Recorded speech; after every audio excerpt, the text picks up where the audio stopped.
Viral ngayon sa social media ang naging Facebook post ng ina ni Richard Gutierrez na si Annabel Rama nang tila sagutin niya ang kanyang mga bashers.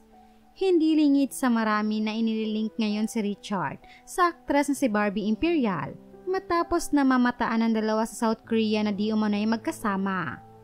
Ayon din sa ilan, tila may pa-soft launch din si Barbie sa totoong namamagitan sa kanila ni Richard nang i-post niya ang larawan niyang nasa gym at makikita sa likod nito ang isang lalaki na hula ng marami ay si Richard. Maliban dito, kinumpirma din mismo ni OG Diaz mula umano sa kanyang reliable source na di umano ay exclusively dating na sina Richard at Barbie. Ngunit paggigiit nito ay matagal nang hiwalay sina Richard at asawa nitong si Sara Labati bago pa pumasok sa eksena si Barbie. Kaya naman wala umanong foul play na nangyari. Matapos nito ay inulan ng iba't ibang komento mula sa mga netizens sa balitang ito, kung saan ay hindi na iwasan ng ilan na mabanggit ang pangalan ng ina ni Richard na si Annabel dahil kung sakali man umanong totoo ang naturang balita, ay baka raw magkaroon ng gulo sa pagitan ni na Barbie at Annabel katulad sa nangyari sa kanila ni Sarah.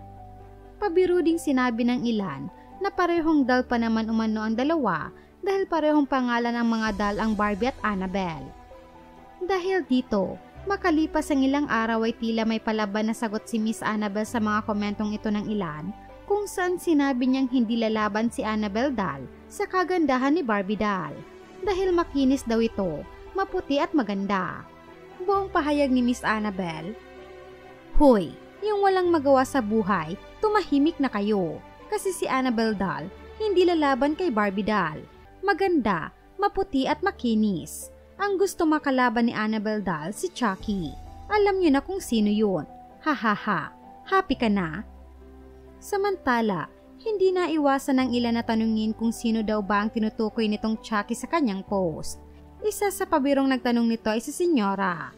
Tanong nito kasabay ang shared post niya ng post ni Miss Annabel kasama ang kanyang comment. Initials po ni Chucky. Mainit na naman ulo ni Tita Annabel. Pero mukhang pasado sa kanya si Barbie Doll. Sino sa tingin niyo ang Chucky Doll? Sa kabilang dako, umani naman ang iba't ibang komento ang post na ito ni Miss Annabel kung saan may ilan na sinabayan ng kanyang biro. Ngunit may ilan naman na negatibo ang naging opinion tungkol dito. Narito ang ilan sa kanilang mga komento. Mas maganda si wife, pero di natin alam baka mas mabait si Barbie. So choice nila yan. At hiwalay na ang mag-asawa sa kadumating si Miss Barbie. So yeah, I think we need to respect it.